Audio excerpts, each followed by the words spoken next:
গাজায় যুদ্ধবিরতির মাঝেও থামছে না প্রাণহানি। একের পর এক ইসরায়েলি হামলায় শিশুসহ সাধারণ মানুষ নিহত হচ্ছেন। উত্তর গাজার বেত লাহিয়ায় ড্রোন হামলায় 2 ভাই প্রাণ হারান।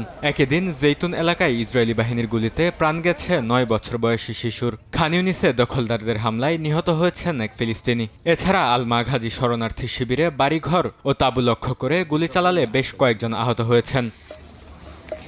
স্থানীয় বাসিন্দারা জানান, যুদ্ধবিরতি অনুযায়ী তেল আবিবের নিয়ন্ত্রণের বাইরে থাকা এলাকায় হামলা চালানো হয়। ইসরায়েলি সেনাবাহিনীর দাবি, নিহতরা ইয়েলো লাইন অতিক্রম করে সেনাদের দিকে এগিয়ে আসছিল, যা তাৎক্ষণিক হুমকি হিসেবে বিবেচিত হয়।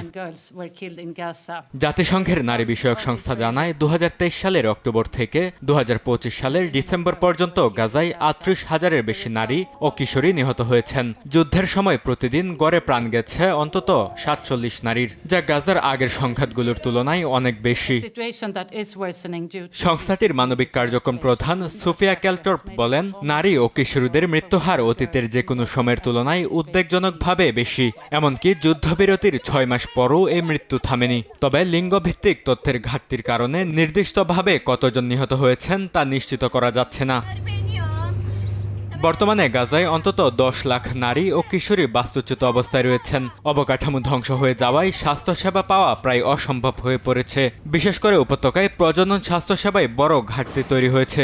বিশ্ব স্বাস্থ্য সংস্থার তথ্য অনুযায়ী গাজায় 5 লাখের বেশি নারী প্রয়োজনীয় চিকিৎসা সেবা থেকে বঞ্চিত হচ্ছেন। বরকতুল্লাহ, সময় সংবাদ।